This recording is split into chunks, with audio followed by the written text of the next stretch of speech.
Hello?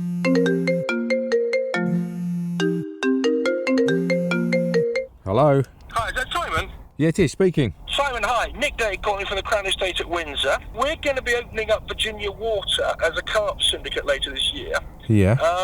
We know there are fish in the lake. We haven't got a clue what's in there, what size they are. And I was wondering whether you might be interested to come in and have a couple of days and test it out for us. Cool, that sounds really interesting, yeah. I'll make a few inquiries, see if I can get a few of the lads together, and I'll get back to you next week and see if we can get down there. That'd be great, son. The one thing, we don't know what's in here. We've never fished the north bank of this lake before at all. And I'll tell you what, we'd be really excited to see what comes out of here, because we don't know what's in here. There are stories of 30s, there are stories of whatever.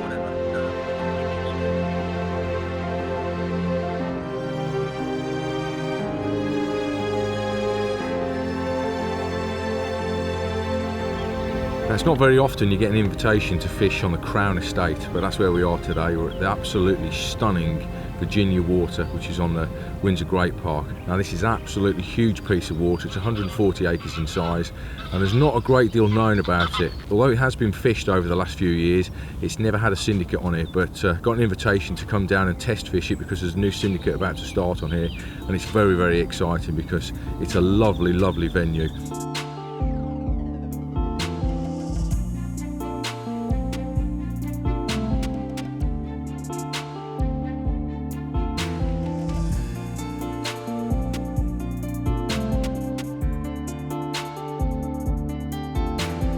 At the moment, we've been down here for 24 hours. We've not caught anything ourselves. I'm down here with my mate Chris Felton, but just along the bank from here, there's a couple of lads who are fishing who've already got amongst the fish, so let's go and have a look at those now.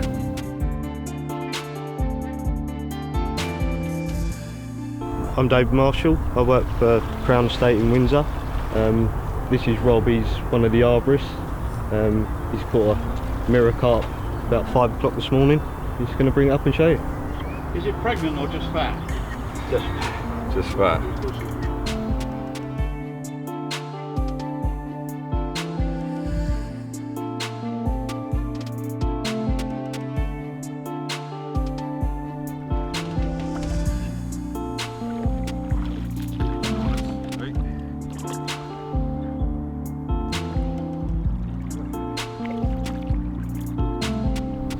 The Royal 30. Yes, is it.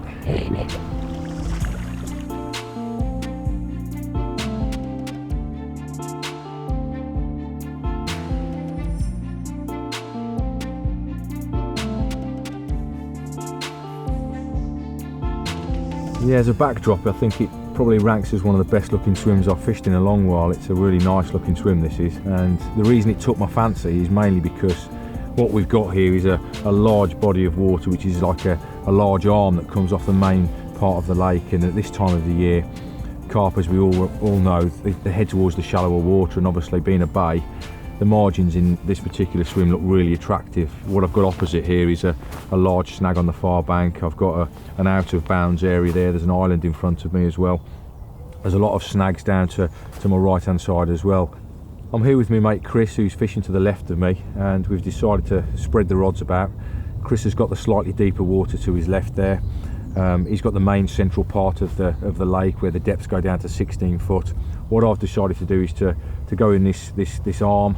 It's quite shallow out in front of me, and I know from casting the marker float out that there's large strips of gravel at both margins. There's one in the front of me here, just off the edge of the swim, and then in front of me where the island is, there's a large strip of gravel there where it's around about 3 and 4 foot in depth, which is absolutely perfect for this time of the year where the carp are going to come up in the water and investigate the warmer margins. So what I've got is I've got that island there, and my left hand rod, I'm fishing it quite tight to the island. That one's in around about 3.5 foot of water.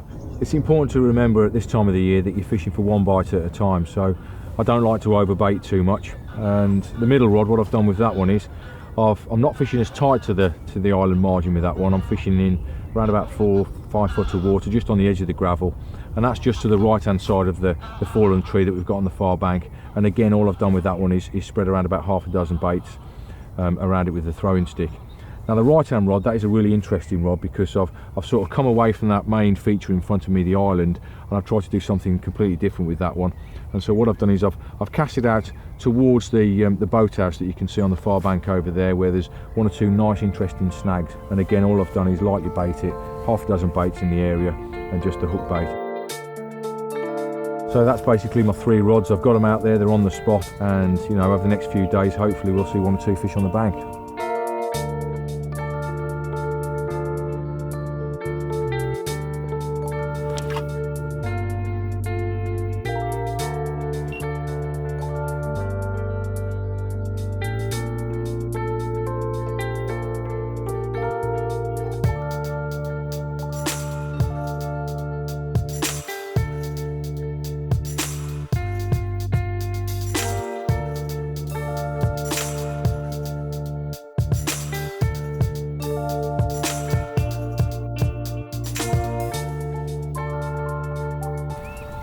Right, day 2 then, and the rods are still motionless.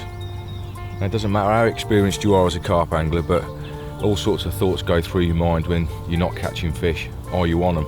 You know, this is a big piece of water here. We've got 140 acres, and obviously I'm sort of sitting there thinking, am I in the area where the fish are going to be? I mean, I had a good walk round yesterday and saw 1 or 2 in the bay down the bottom end here, which is to my right hand side. And the area that I'm fishing to on that far bank as well, it's out of bounds, so you get very little sort of human activity over there. So I have, in my mind, got the rods on the right spots. I'm quite confident with the area. I'm optimistic, but I must admit I am sort of itchy about staying put or wandering off and trying to find another spot to have a go at. So what I'm going to do is have a look down in this bay during the course of the afternoon, because it does look like it's going to be a nice warm day, and you know, take it from there. But I'm probably going to stay in this area, but I'm going to go and have a little stalk and see if I can find 1 or 2 fish.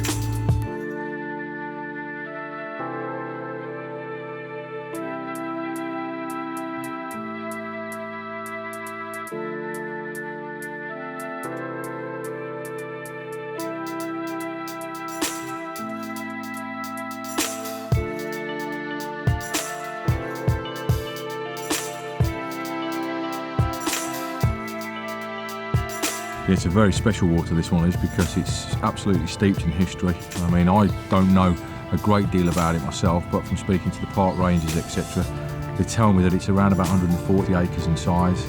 There's trees on the banks that are 200, 300 years old. Even 1 or 2 of them that are 800, 900 years old, which is just phenomenal, really. And as you can see, it's very, very mature. It's a lovely location.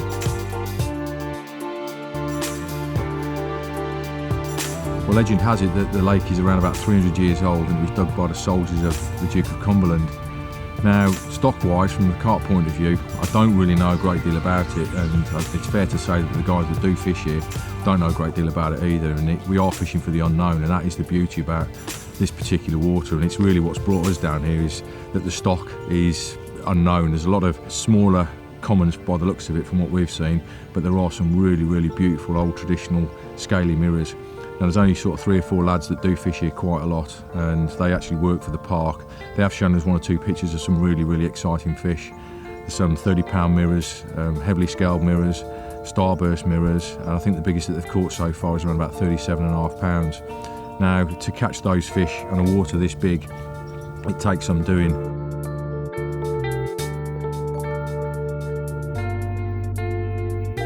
It's a really large piece of water. You know, there's a main body of water which runs from east to west, but there's lots of bays that are very interesting. You know, most of the bays have got fallen trees in them, and as we've seen over the last couple of days, when you're walking around, and there's lots of sort of carpy areas there that are very interesting, and the carp do get amongst them as well. We've seen 1 or 2 nice fish in close. You know, it is very warm today, so it's ideal carp spotting weather.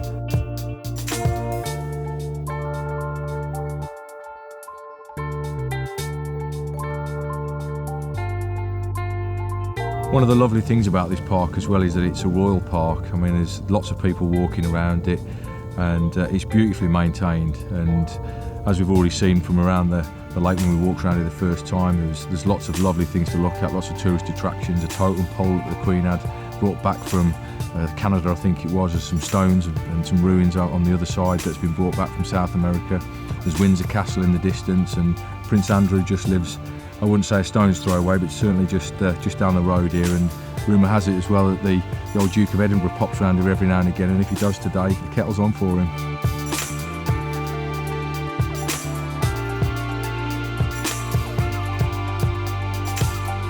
I maintain the belief that successful carp fishing is really about being confident in what you're doing, being confident in the rig, being confident in the bait. Because if you're not confident in something, you're chopping and changing it all the time. You're recasting, spooking fish, changing baits, changing rigs, and never really sort of giving your swim time to settle down. Now, over the years, I've found a rig that I'm really confident in. I've used it for 20 odd years. It's a very basic rig. It's a very simple rig. It's just a braided hook link with a size 6 hook on it and a liner. And generally speaking, most of the time I'll use just standard bottom baits out of the bag. At the moment today, I'm using 20 millers. I'm on the key stabilised. This is a bait that I've been using over the last few weeks to great success. Had a great year last year with it. Only quite recently I've done really well on my syndicate water with the key stabilised. It's a much firmer bait than the original key, and last week I was fortunate enough to catch the biggest common and the biggest mirror from my syndicate water in North Lincolnshire, a 32 pound common, and my target fish for the year, which is a fish known as starburst, at 39.15.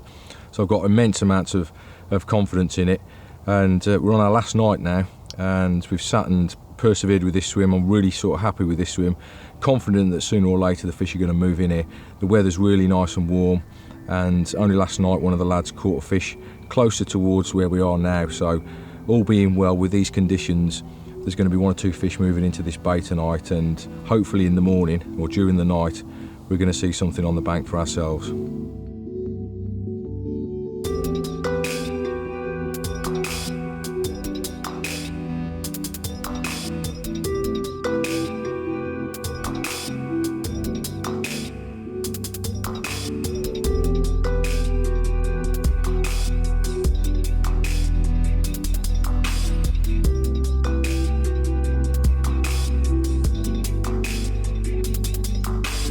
To my relief, on the last morning of the session, my patience was rewarded, and a quick phone call later had the camera crew heading back to the park to film a brace of beautiful royal carp.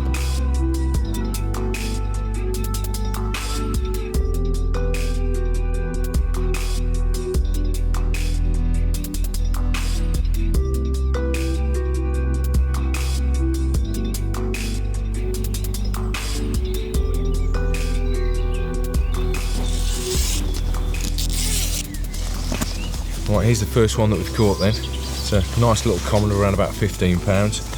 I mean, when you drive a long way like I have to come down here, obviously the first thing that's on your mind is to catch a fish. It doesn't matter how big it is. So this one was really, really welcome.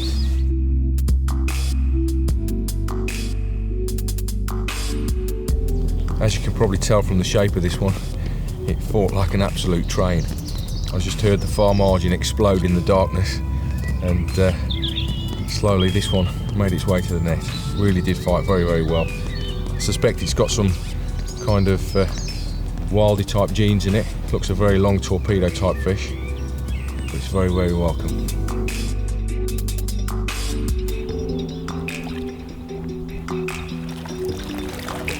Now, any carp from this lake is special, but the one that I've got to show you now in this sling is absolutely gorgeous. So let's take a look at it on the mat.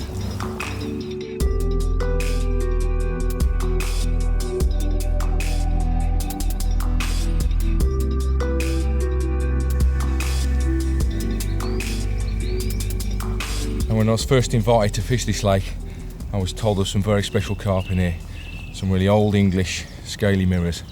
And obviously, they're the sort of fish that you want to catch. Now, I know there's not many in here, so I'm really, really privileged to be holding this one. At 33 pounds, it's an absolutely terrific fish to catch. So buzzing, really am.